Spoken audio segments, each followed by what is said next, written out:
Live only on DAZN, November 15th, Eubank Jr versus Benn 2. The first was a classic, now it's the rematch. The greatest rivalry British boxing has ever seen. Eubank Jr versus Benn 2, November 15th. Click the link in the description to buy now. Oscar Bevis for the Stomping Ground, available on DAZN, and courtesy of Haye, I have the one and only Mr. David Haye. Thank you very much for giving me some of your time. A bit of deja vu. We were here just a couple of weeks ago talking about... Lovely Boysdale, great place.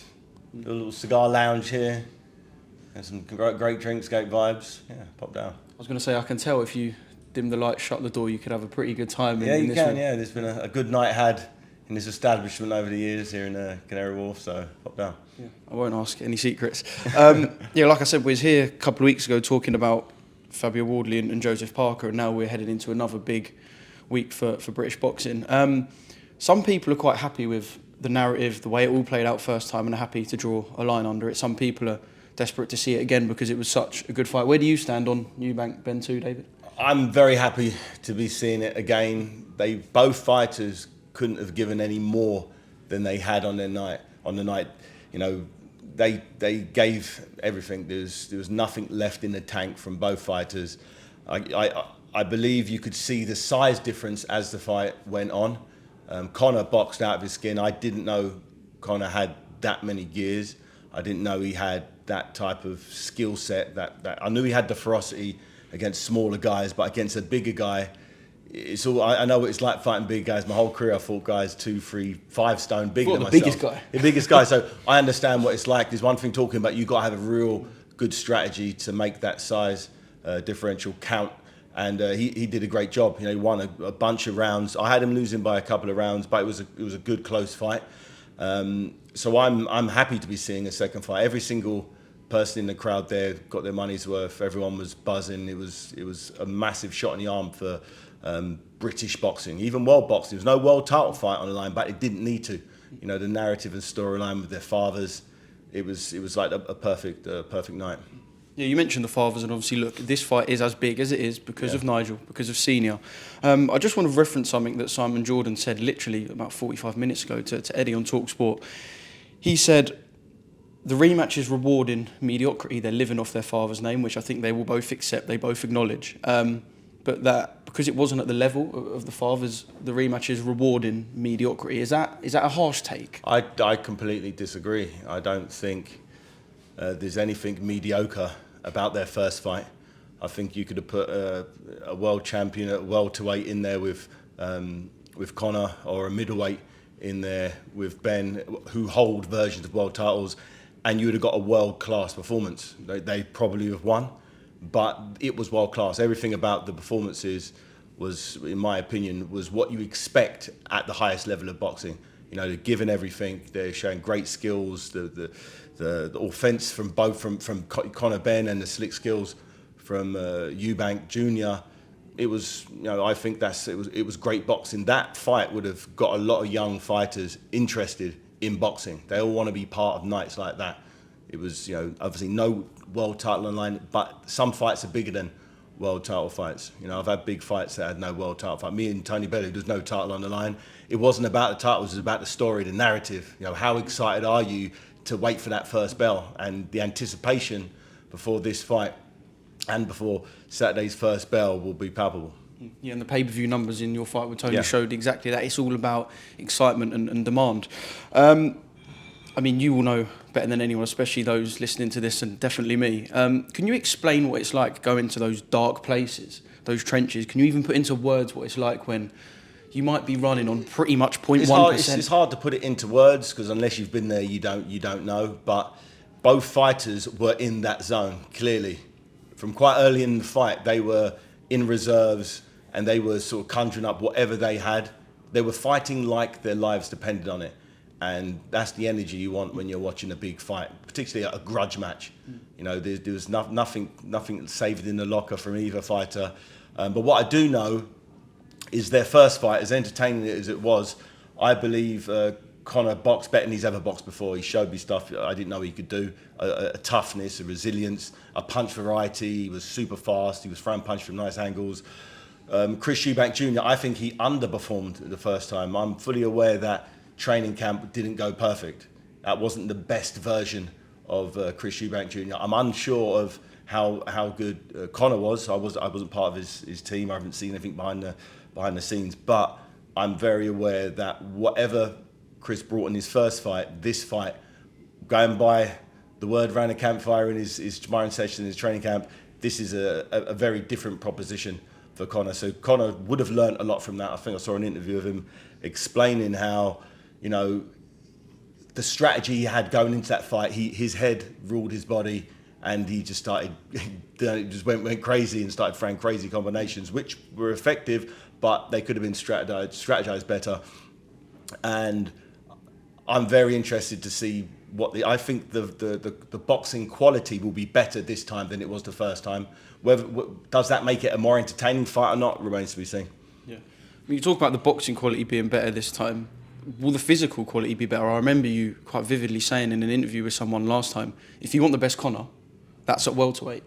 He was, I guess, a pumped up welterweight. Now we're being told he's settled in to middleweight. So should we expect actually a lot more physical Conor, despite the fact that he was a physical pit bull in that first fight? Yeah, for sure. I definitely think having that fight and not having to boil down in weight, he's a young man in boxing terms, but he's still growing. And whether he could ever get back down to welterweight, I don't know. But at the moment, he'll be a much more effective middleweight on Saturday than he was last time round. And I just think both fighters are going to come in significantly better game plan, better health, and we're going to get ourselves another amazing clash.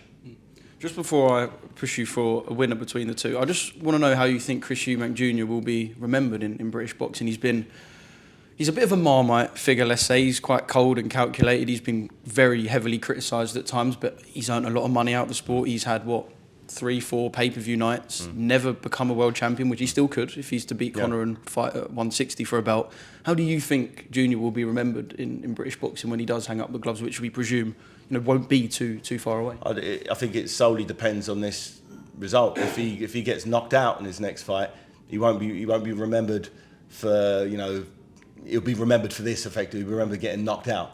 And I know that's Liam Smith gave him that shock that no, you need to get it right, and he did. He avenged that defeat, and I think that was the loss he needed to bring him on moving forward in his career. I'm sure. My opinion of the fight, I think Chris Eubank wins the fight on points or a late stoppage. Like I can't see it going the other way. I think Conor has a chance if he puts something together, catches Chris, off guard, or he buzzes him and Chris is up against the ropes. Conor can put clusters of punches together, very, very effective, very fast, and he's got punch power as well. So it's not an impossibility. I'd say Conor's a small chance of a stoppage. Outside of that, I think it's Chris Eubank on points. Chris Eubank on points, or potential late stoppage. If the size factor, if Chris does the weight significantly better than he did the first time, because obviously he missed the weight, so that wasn't ideal. So if this one runs smooth, I definitely think Chris by points or late stoppage. I can't wait. I think it's going to be a really good rematch on Saturday. David, last night we had the news that a deal was being finalised between Anthony Joshua and Jake Paul. It was only a couple of months ago that we were told it was really close, and then it was Jake and Tank, and now that's off for other reasons. Your initial reaction to the fact that December Miami might be on? Yeah, jumping from Gervonta Davis all the way up to Anthony Joshua seems absurd. It doesn't seem like it's a reality. Seems very Jake Paul. It's same, but sometimes these crazy things. Who would have ever thought Francis Ngannou would get a shot against Tyson Fury? When we first started talking about it, it's like that's never going to happen. And when it did, we saw Tyson Fury have a very, very tough night, get knocked down and scrape through on points. Anything's possible in boxing. I think the chances of Jake Paul beating Anthony Joshua, I don't know. He's got a very, very low chance. I can't see any way that Jake Paul can win a boxing match with 10, 12-ounce gloves on with Anthony Joshua. Anthony Joshua, world champion, silver medalist, Olympic gold medalist, two-time heavyweight champion. he's a top 10, top 5 in some people's arguments, heavyweight, and he hasn't gone that far over the hill. He's not Mike Tyson, nearly 60 years old. I can't see it happening, but if it can happen and AJ wants it, then obviously it's going to be a massive payday as well as a massive spectacle. It would be an absolute crush box office numbers, and unfortunately for Jake, that will be potentially his last fight in boxing if that first bell rings. I know your friend Derek had a few things to say about it last night, and he said AJ's got 3 rounds, and that's not that if it goes past 3, AJ's going to lose, but if it goes past 3, his quote was, people are going to go, what the fuck are you doing? It depends how he can't go past 3. It depends how he goes past 3 rounds. He could go out there and play with him and soften him up and make him look silly. Or he could go out there, try and knock him out in the first round, not do it, try in the third. Yeah, if he's trying to knock him out for 3 rounds and he can't knock him out in 3 rounds, you might hang him up time. Yeah, it's like, okay, maybe you've got to think about what you're doing. But if he goes out there, like I assume he's going to do, nice and relaxed, get behind the jab, bust him up with a jab, soften up some body shots, 1-2 left hook, good night. That's how it should happen. If you look at the caliber of opposition they fought each other, the size difference, the experience difference, everything's in AJ's corner. Every single, everything's there for AJ. I can't see any element of boxing that Jake Paul has over, or even close to AJ. Yeah. I'm going to ask then, if you were to get put in with Jake Paul in December, how does that end? In the same way as AJ, is that you've got heavyweights who have been world champions, amateur pedigree. You've got heavyweights who understand fighting at the highest level as a professional, and that's very different to the stuff that he's been doing up until now. I think Tommy Fury was probably the best boxer he's been in the ring with, and he lost that one. Close fight. I actually thought Jake won that fight, to be honest. But that was the kind of level that he's been fighting at. You can't compare that to sort of world class. Heavyweights, there's one thing, super middleweight, light heavyweight, cruiserweight, but heavyweights. You think any heavyweight in the top 50, 100 should be able to see off Jake Paul.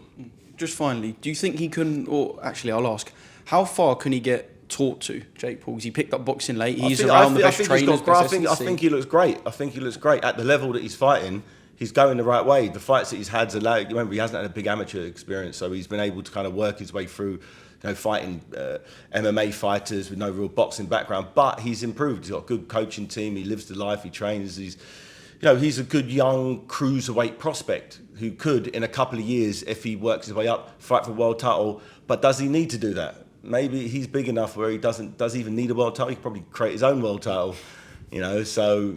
And there would be a queue for that and world title. title. And there would be a queue, and every champion would put their titles back down and come and fight for his title. So sometimes someone could be bigger than the divisions or the world championships, and I'm pretty sure, although he would like to have the credibility of a real world title, there's some tough guys he needs to beat at cruiserweight to get to that, and I don't think that's going to happen anytime soon. But the fact that he's jumping, if he can beat AJ, then yeah, great, he can fight for a world title all day long. But I don't see that happening. Yeah. David, I really appreciate the time. It's pleasure brilliant to speak to a British boxing legend on a big week for British boxing. Shout out the sponsors on your shirt, and obviously courtesy of Haye as well. Thank you very much. Mate, what a delight. Thank you. Live only on DAZN, November 15th, Eubank Jr versus Benn 2. The first was a classic, now it's the rematch. The greatest rivalry British boxing has ever seen. Eubank Jr versus Benn 2, November 15th. Click the link in the description to buy now.